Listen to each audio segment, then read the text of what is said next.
Hey guys, I'm Josh Fowler, and today we're going to be talking about the Meze Empyrean. Now Meze is a company best known for their IEMs and their 99 Classic closed back headphones. And the Empyrean is their first attempt at a open back flagship headphone. Now the looks themselves scream high-end headphone, but what about the build and the comfort and the sound quality, and how does it compare against other headphones in the market?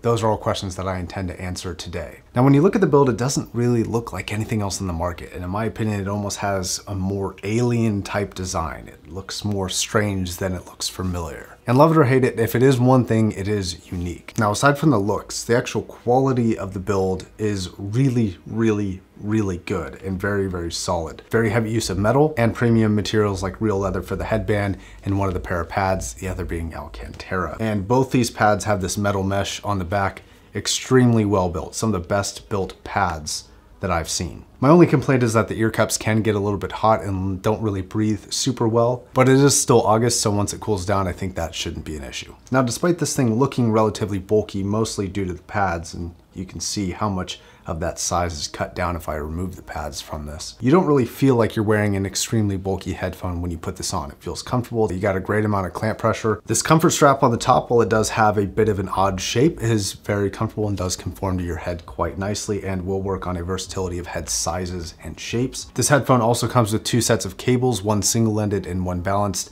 and a very nice carry case, although I'm not really sure how much carrying you'd actually do with it because it is fairly big, but it's nice to store it, and it's a nice addition to a headphone at this price range. Deeper into the build of the Empyrean, it actually uses a very unique driver called the Isodynamic Hybrid Array driver. And the brief 30-second breakdown of the driver is this. The array is comprised of two main parts, the switchback coil and the spiral coil. The switchback is made to produce low-end frequencies and the spiral is the mid and high frequencies. And despite the complexity of the driver, it actually manages to be quite efficient at 31.6 ohms and has a sound pressure level of 100 decibels per milliwatt. Which basically means that you can run it off of just about anything. But that driver and all the complexity and manufacturing and all the infrastructure that goes into building something like that, none of that matters if it doesn't sound good. So the big question is, does it sound good? And the little answer is yes, it does. It sounds great. This headphone as an overall package leans a little bit towards the warmer side, so it's going to be an overall enjoyable experience for just about everybody. And that's really what you're gonna get, is you're just gonna get a headphone purely made for enjoyment. The bass response in classic planar fashion is fantastic. It's got tons of that beloved planar slam, and it has great dynamics and a really great responsiveness. It feels active, it feels alive, it feels like part of the music. And in my opinion, that's exactly what you want from that really solid and thick planar bass. Now, I think certain people might consider the bass response to be a little bit bloated depending on what you're coming from. So if you're listening to an HD800 or an HD800S, where it's a little bit thinner in the bass response, this is going to be a nice but somewhat shocking upgrade to that. It's going to be something that's going to hit a lot harder than what you're used to, and it might feel like quite a bit more. But to my ear, from about 300 hertz down, it's pretty flat, and it doesn't really seem to emphasize too much or too little anywhere in the range below 300 hertz. But it is going to be a very solid impact. And when you get into the more complex terms like dynamics and tonality of bass, this is a really good example of bass from a headphone. Mid-range is also pretty fantastic. It's got a great amount of body, good presence, and a lot of enjoyable and engaging sound. It's very focused though, so you're gonna be getting kind of a more in-your-face, kind of bear hug type of feeling from the sound. That may not be everybody's cup of tea, but it's something that me and I think the people who like the same sound signature that I like tend to, well, like. Now, treble is gonna be a very enjoyable experience for all, in the fact that it's going to be pleasant for just about everybody. But I do think that those who really like a little bit more emphasis on the very top end of things are going to like something a little bit more forward than this is, because this really stays away from any level of harshness, from any level of unpleasantness in the treble response.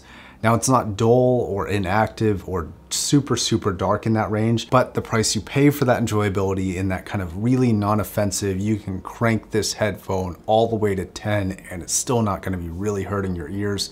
The price you pay for that is a little bit of a reduction in the crisp feeling nature that some other headphones can have. Now, even things below $1,000 like HC660Ss, Alex, DT1990s, headphones like that are going to have a little bit more forward and finite seeming treble.